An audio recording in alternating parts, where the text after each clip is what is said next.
Good afternoon, everyone. I'd like to talk to you about the actions I'm announcing to bring down gas prices. First, today I'm calling on Congress to suspend the federal gas tax for the next 90 days through the busy summer season, busy travel season. Here's what that means.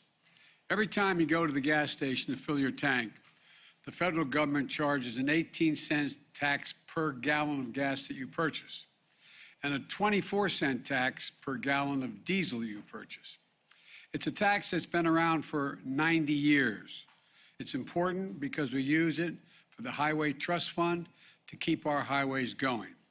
But what I'm proposing is suspending the federal gas tax without affecting the Highway Trust Fund. And here's how we do that.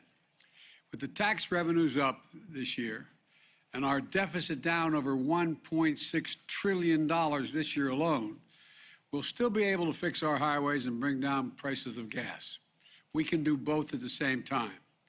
By suspending the 18-cent gas tax, federal gas tax, for the next 90 days, we can bring down the price of gas and give families just a little bit of relief. I call on the companies to pass this along, every penny of this 18-cent reduction, to the consumers. There's no time now for profiteering.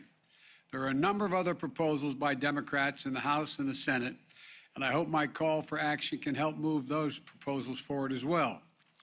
But we can also cut gas prices even more in another way. That's why the second action I'm taking is calling on states to either suspend the state gas tax as well or find other ways to deliver some relief.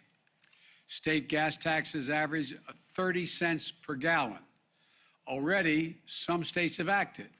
In Connecticut and New York, the governors have temporarily suspended their gas tax as well.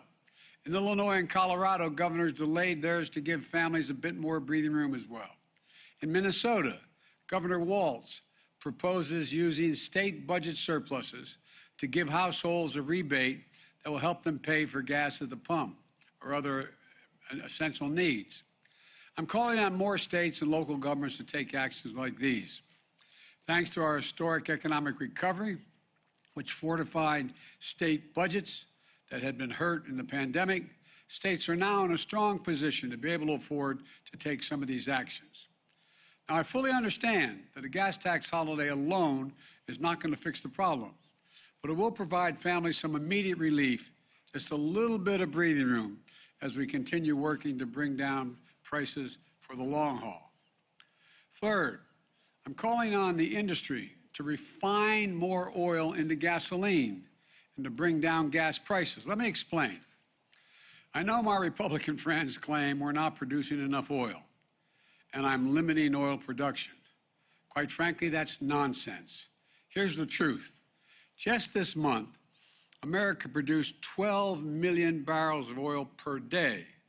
That's the highest, that's higher than average under my predecessor. And we're on track to set a new record for production next year.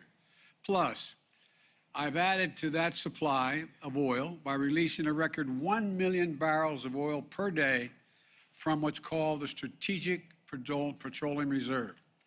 In fact, I just led the world to coordinate the largest release of global oil reserves in history, including from other countries. In total, that's 240 million barrels to boost global supply. And Republicans falsely claim that I'm blocking production on federal lands. But again, that's nonsense. Industry has more approved permits for production on federal lands than they can possibly use. That's a fact. My administration also directed the sale of gasoline using homegrown biofuels, ethanol, E15, this summer, which will boost gasoline supplies and lower the price at thousands of gas stations across America. And I welcome the recent announcement from what's known as the OPEC Plus, a group of nearly 24 oil-producing nations, to increase global oil supply. The bottom line is we are setting records in terms of American energy production. We're supplementing that supply with a release from our oil reserves. So the issue isn't oil production alone. The problem is the refining of that oil into gas at the pump. During the pandemic, some oil and gas companies shut down refining facilities. Last week, I sent a letter to the CEOs of the largest oil refining companies asking them to work with my administration to bring refineries back online to get more gas to the pump at lower prices. The Secretary of Energy, Jennifer Granholm, and members of my team will be meeting with many of these refining companies tomorrow. And I hope they'll come up to the table with some real ideas and practical steps in the near term. And I'm prepared to act quickly and decisively on the recommendations if they make sense to address the immediate challenge in front of us and the American people. Finally, when the cost of oil does come down, we need the price at the gas stations that what they charge at the pump to come down as well. For example, in the last 2 weeks, the price of oil has fallen by more than $10 a barrel. Normally, this would reduce the cost at the pump about 25 cents a gallon. Yet, so far, gas stations have only reduced prices by a few cents a gallon. Some haven't reduced prices at all. I've heard plenty of explanations from companies and economists about why it normally takes time for these price reductions to reach the consumer. I might note that when the price of a barrel of oil goes up, it doesn't take much time for the price at the pump to go up. So let's be honest with one another. My message is simple. To the companies running gas stations and setting those prices at the pump, this is a time of war, global peril, Ukraine. These are not normal times. Bring down the price you are charging at the pump to reflect the cost you are paying for the product. Do it now. Do it today. Your customers, the American people, they need relief now. So let me summarize.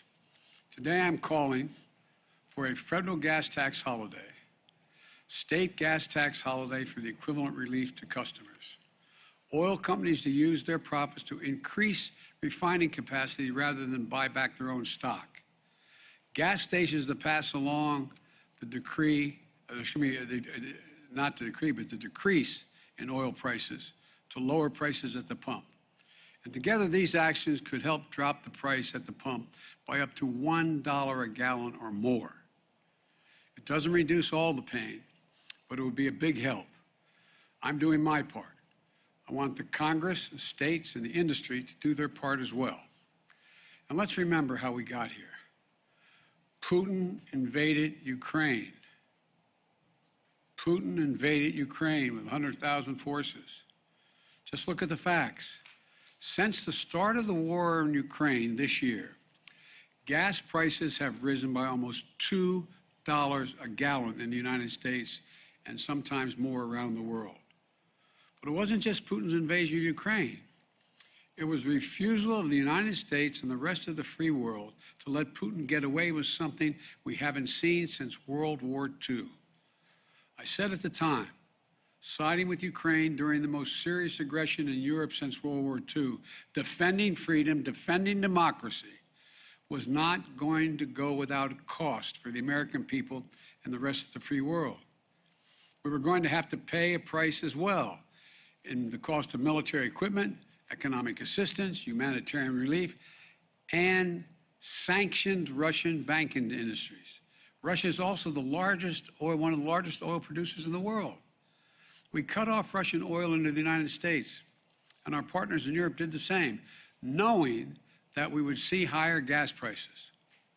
We could have turned a blind eye to Putin's murderous ways. The price of gas wouldn't have spiked the way it has. I believe that would have been wrong. I believe then, and I believe now, the free world had no choice.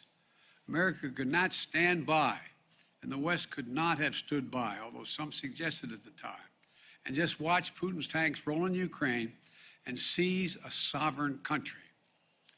If we did stand by, Putin wouldn't have stopped. Putin would have kept going, and we'd face an even steeper price. And it wasn't just me. The American people understood. The American people rose to the moment. The American people did what they always have done, defend freedom around the world. They chose to stand with the people of Ukraine. We had near unanimous support in the Congress, Democrats, Republicans, and independents, for supporting Ukraine, knowing full well the cost. So for all those Republicans in Congress criticizing me today for high gas prices in America, are you now saying we were wrong to support Ukraine? Are you saying we were wrong to stand up to Putin? Are you saying that we would rather have lower gas prices in America and Putin's iron fist in Europe? I don't believe that. Look, I get the easy politics of the attack. I get that. But the simple truth is gas prices are up almost $2 a gallon because of Vladimir Putin's ruthless attack on Ukraine, and we wouldn't let him get away with it. We're doing everything we can to reduce this pain at the pump now. And if those experiences has shown us anything, it's that we need to grow and harness more energy here at home. Let's lower the price of electric vehicles so we never have to pay at the pump in the first place. Major auto companies are preparing for 50% of future sales to be electric vehicles by 2030, 100% by 2035. We're already building secure supply chains to build these electric vehicles here in America. And we're investing almost $100 billion in public transit and rail. For all the studies show that it will take millions of cars off the road and significantly reduce pollution if there's a serious transportation system available. Let's keep accelerating our deployment of homegrown resources, sources of energy like solar and wind and nuclear and hydrogen and carbon capture storage, and keep developing the battery technologies so we can store that power we need when the sun doesn't shine or the wind doesn't blow. Folks, let's make sure we're never again forced to pay the price of a menacing dictator halfway around the world. We can deal with this immediate crisis of high gas prices and still seize the clean energy future. We're Americans. We can do both. We have the most qualified people in the world. Let me close with this. Even as we lead the world in defending democracy and standing up to a brutal autocrat, there are actions we can take to help American families now. We have taken them. We are taking them. The federal gas tax holiday, state gas tax holiday, bringing back refineries, putting them back online. We just have to keep going. I promise you I'm doing everything possible to bring the price of energy down, gas prices down. And I want to make sure we all work on this together. May God bless you all, and may God protect our troops. Thank you very much.